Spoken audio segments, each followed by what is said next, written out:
Há momentos na vida em que tudo aquilo que você conhece pode ruir com um simples telefonema.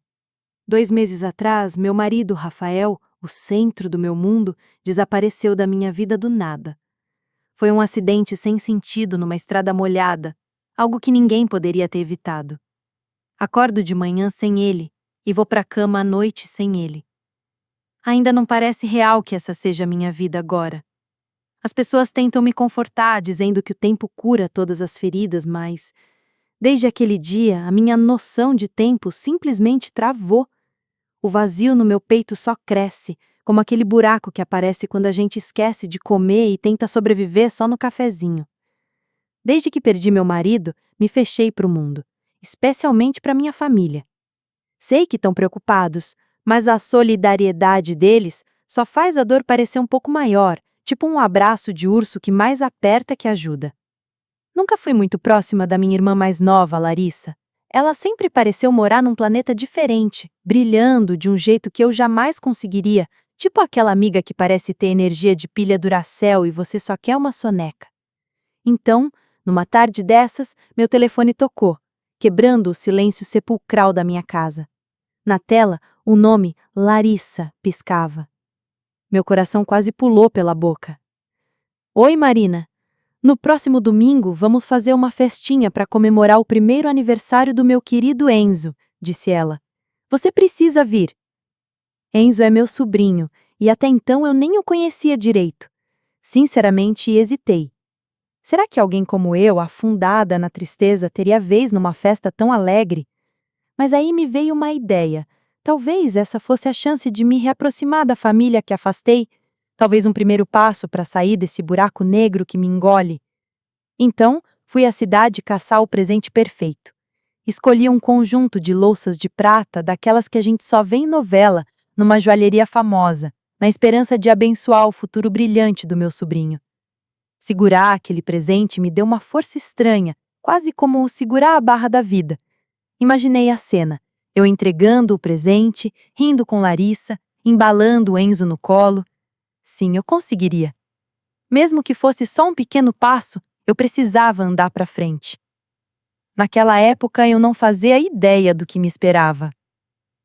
A festa não seria o remédio para as minhas feridas, seria a armadilha que me atingiria ainda mais fundo, me deixando mais destruída do que jamais pensei. No dia da festa, respirei fundo e toquei a campainha da casa da Larissa. Quando a porta abriu, fui tomada por uma onda de música animada, cheiro gostoso de perfume e risadas que pareciam se espalhar pelas paredes. Lá dentro, o ambiente parecia um cenário de filme de comédia romântica. Balões e guirlandas em tons pastel por todo lado. A sala estava lotada de convidados elegantes, amigos de Larissa e parentes distantes, todos com copos na mão, trocando conversa fiada. E eu, de vestido preto, uma viúva em meio a um baile de debutante, me sentia como um fantasma sem cor, completamente deslocada. Oi, Marina! Você veio?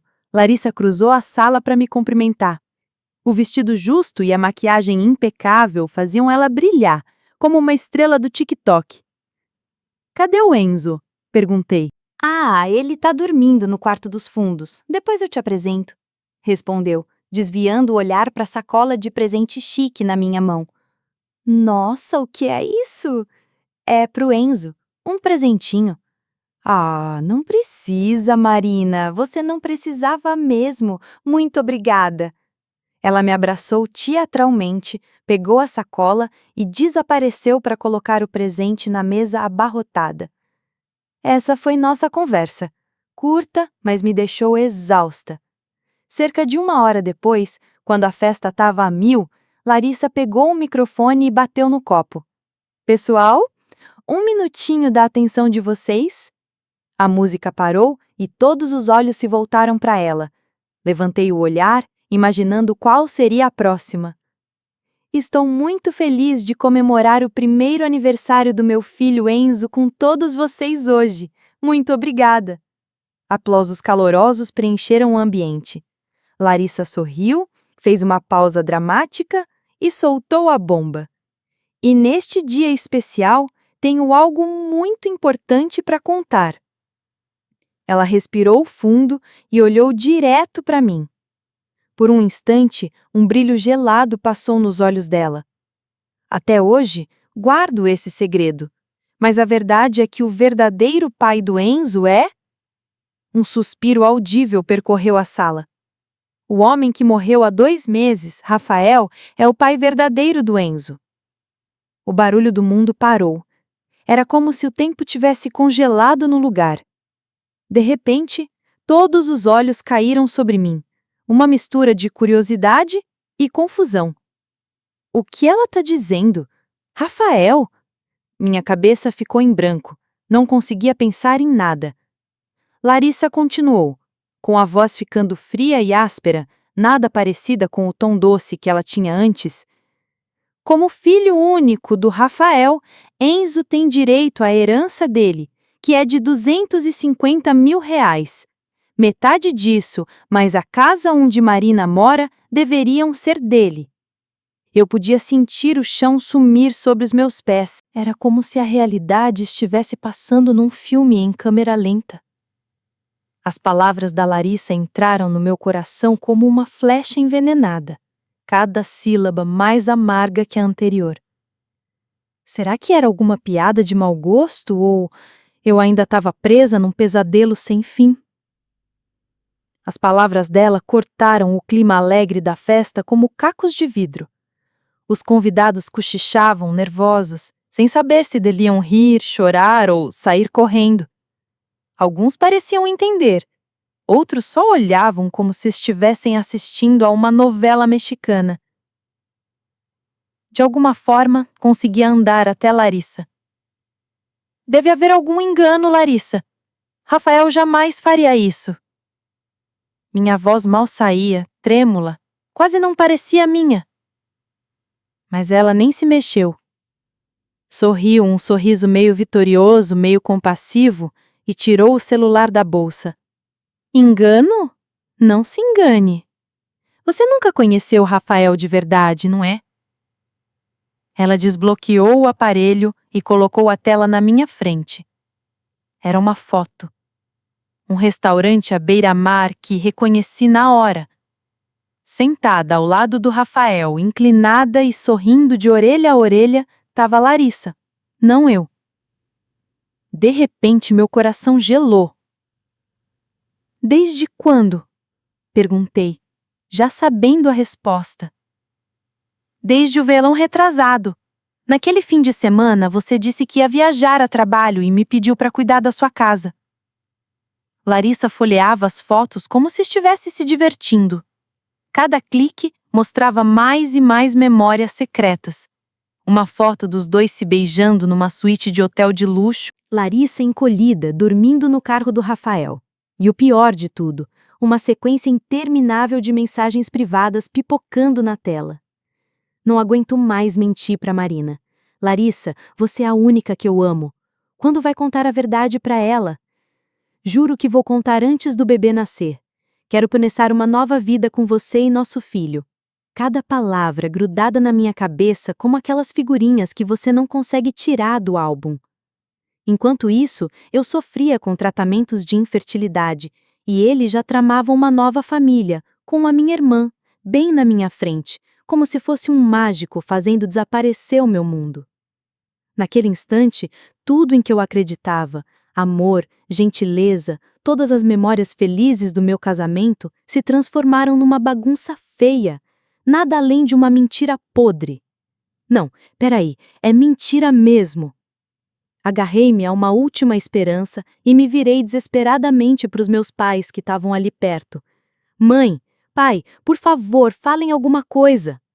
Larissa perdeu o juízo, diziam, mas ninguém fez nada para impedi-la. Ao contrário, os dois desviaram o olhar, com a vergonha estampada na cara. Parecia até quando você tropeça na rua e finge que não viu ninguém. O silêncio deles falou mais que 1000 palavras. Vocês sabiam? Perguntei, tentando não desmoronar. Minha mãe abriu a boca, hesitando. Marina, nós... Desde quando? Ao ouvir minha voz baixa, meu pai finalmente falou, cansado e pesado. Larissa nos contou cerca de 7 meses antes do acidente. 7 meses? Essas palavras foram um estalo que quebraram o pouco que ainda restava dentro de mim. Eles sabiam de tudo o tempo inteiro. Enquanto fingiam sentir pena de mim, ouvindo minhas histórias nos almoços de família, todos estavam envolvidos nessa traição calculada e cruel nas minhas costas. Não havia ninguém naquela sala que realmente estivesse do meu lado. Ninguém que me amasse de verdade. Nem hoje, nem nunca. Percebi que não tinha mais forças para dizer qualquer coisa. Dei um passo lento e cambaleante para trás, guardando na memória cada rosto daquela gangue de traidores. Então, me virei e corri dali, longe de todos que já tinham me dado uma facada no coração. Ouvi minha mãe chamando meu nome atrás de mim, mas não olhei para trás. Nem sei como consegui chegar em casa depois daquela festa infernal. Só lembro das minhas mãos tremendo de raiva e desespero enquanto segurava o volante. Em casa, eu era só uma casca vazia. Fotos minhas e do Rafael sorrindo juntos. A caneca preferida dele, as roupas ainda penduradas no armário. Cada pedaço da nossa felicidade parecia uma piada cruel, me zoando em cada canto da casa. Desabei no sofá e fiquei encarando o teto por horas. Nenhuma lágrima saiu. Era como se a dor tivesse sido sugada para fora, completamente esmagada pelo choque da traição. Em vez disso, algo frio e duro começou a crescer dentro de mim. Raiva. Alguns dias depois, do jeitinho que eu esperava, recebi um envelope grosso de Larissa. Vinha de um advogado. Documentos oficiais, frios e calculistas, exigindo formalmente a divisão do patrimônio do Rafael. Dentro, um inventário detalhado mostrava que Enzo, o filho dela, tinha direito à metade de tudo. Meu telefone não parava de tocar, ligações e mensagens da família. Meu pai implorava: Marina, por favor, deixa a gente explicar. Minha mãe tentava se justificar. Não faça cena, pensa na criança. Mas tudo isso não valia nada para mim. Bloqueei todo mundo. No meu coração eu já tinha cortado qualquer laço com eles. Nem pensar em ceder e deixar que eles mexessem no que o Rafael deixou para trás. Isso não era mais só dinheiro, era a minha dignidade. Abri os contatos e procurei o nome de um advogado que uma amiga da faculdade me indicou, um fera em direito sucessório. Depois de alguns toques, uma voz masculina, calma e firme atendeu. Bruno Costa, escritório de advocacia, como posso ajudar? Com os lábios tremendo, comecei a falar. Meu nome é Marina, estou prestes a ser arrastada para uma briga judicial pela herança do meu marido, contra minha própria irmã. Bruno ouviu minha história do começo ao fim, sem interromper. Quando terminou, ele disse com firmeza: Marina, sei que isso é muito difícil, mas você não está sozinha. Prometo fazer tudo o que estiver ao meu alcance para te proteger. Naquele momento, foi como uma luz quente e tímida quebrando o gelo no meu coração. Sim, eu iria lutar. Mesmo que o mundo inteiro se juntasse contra mim, jamais desistiria da minha vida. Meu contra-ataque tinha começado, mas o primeiro encontro com Bruno testou minha determinação. Cópias de todas as provas que Larissa tinha juntado estavam espalhadas sobre a pesada mesa de reuniões. Para ser sincero, a situação não tá fácil, disse ele calmo. As fotos, as mensagens e o fato de que seus pais estavam do lado dela. Com tudo isso, o tribunal pode até ser favorável a Larissa e ao filho dela. Eu já sabia, mas ouvir isso de um especialista fez a verdade cair como uma tonelada de tijolos pesando sobre mim. Será que eu realmente conseguiria ganhar essa briga? Ou seria uma luta perdida, igual àquela última tentativa de fazer bolo que virou pedra? A dúvida veio como uma névoa negra sufocando a minha confiança aos poucos. Naquela noite, afundada no sofá, olhando para o nada, meu celular vibrou baixinho.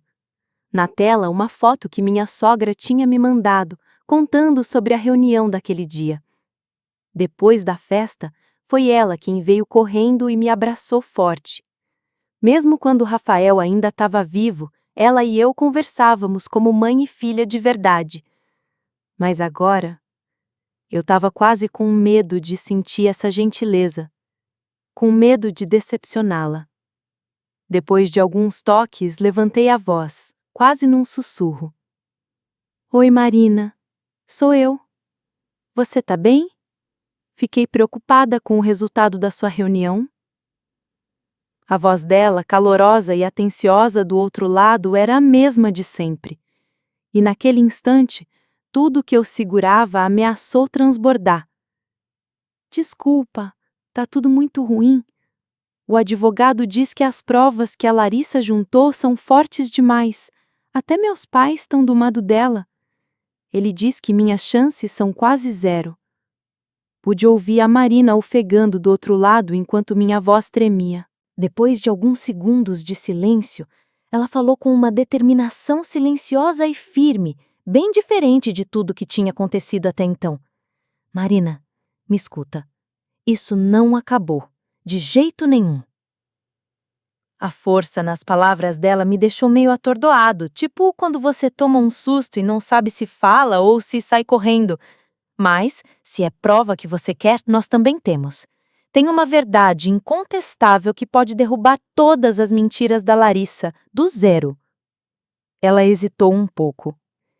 É algo que prometi ao Rafael que guardaria 7 chaves, sabe? Para proteger a honra dele. Fiquei com isso só para mim por anos, mas agora não dá para ficar enrolando. A verdadeira honra do Rafael é proteger a felicidade que vocês viveram juntos. Marina, podemos nos encontrar amanhã? Tem uma coisa que preciso te entregar e uma verdade que só posso contar pessoalmente. Eu sentia a seriedade dela até pelo telefone e tudo que consegui fazer foi acenar com a cabeça, como quem diz, tá, tô contigo. No dia seguinte, marcamos de nos ver num café tranquilo ali no centro. Cheguei antes, toda nervosa, tomando café como se fosse um elixir para a garganta seca. Uns minutos depois, Sônia entrou. Sentou na minha frente calada, com um olhar carregado de dor. Obrigada por ter vindo. Primeiro, preciso que você acredite nisso. Rafael nunca te traiu. Essas palavras caíram em mim como um tsunami. Patrícia me ligou chorando depois de descobrir tudo o que aconteceu naquela festa. Ela estava destruída por ter que quebrar uma promessa que fez ao Rafael, mas disse: se é para proteger a honra do meu irmão e da Marina, não tenho escolha. Então ela me contou tudo, devagar, com cuidado, repetindo o que a filha dela revelou. Cerca de 6 meses antes do acidente, o Rafael procurou a Patrícia desesperado por conselho. Contou que Larissa estava atrás dele feito chiclete grudado na sola do sapato. No começo, ele tentava escapar gentilmente, mas a coisa só piorou. Ela até apareceu no trabalho dele. Mas não, o Rafael te amava demais para querer que você descobrisse isso. Disse a Patrícia.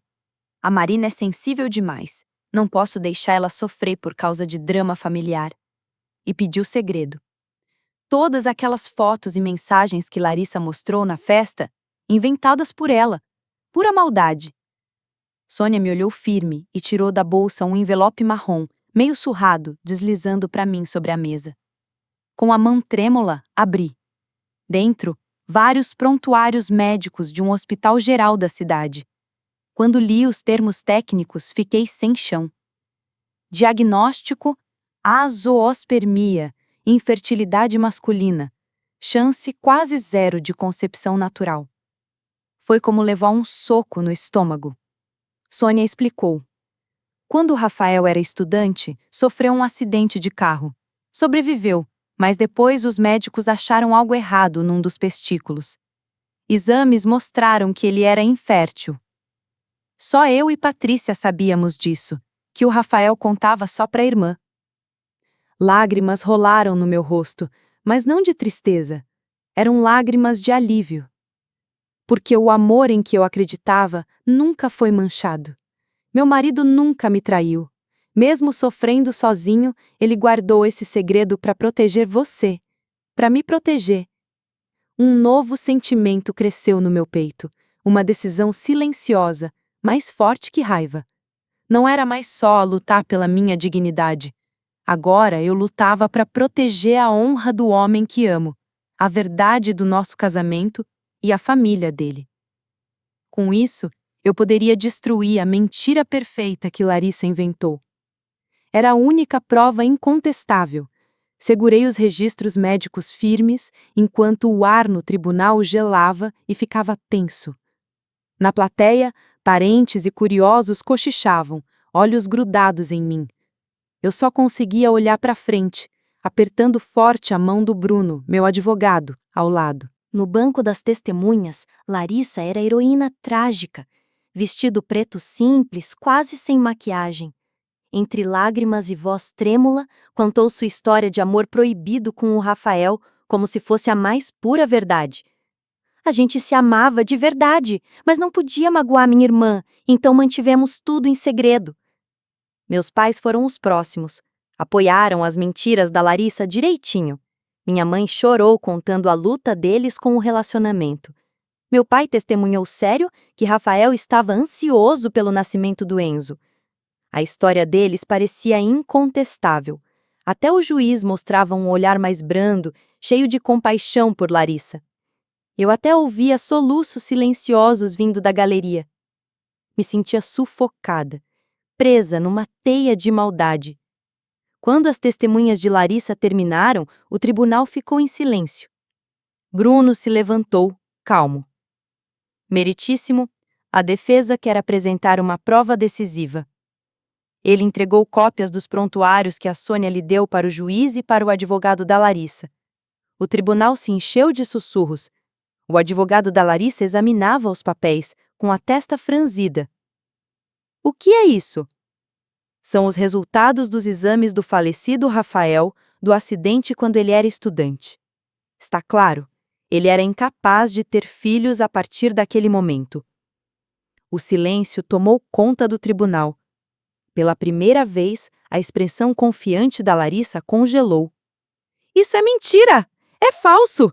Você está tentando roubar a minha herança do meu filho com documentos falsificados! Gritou ela. Bruno permaneceu calmo. É mesmo? Então vamos resolver isso do jeito mais confiável que existe. Solicitamos um exame de DNA para confirmar a relação biológica entre Enzo e o falecido Rafael. Naquele instante, toda a cor desapareceu do rosto da Larissa. Ela tentou forçar um sorriso torto, mas, convenhamos, parecia até um bico de pato. Nada funcionava. O corpo do Rafael ficou tão destruído no acidente que ele foi cremado. Não tinha mais ninguém para fazer a comparação genética. Não, respondeu o advogado Bruno gentilmente, balançando a cabeça. Há sim uma possibilidade.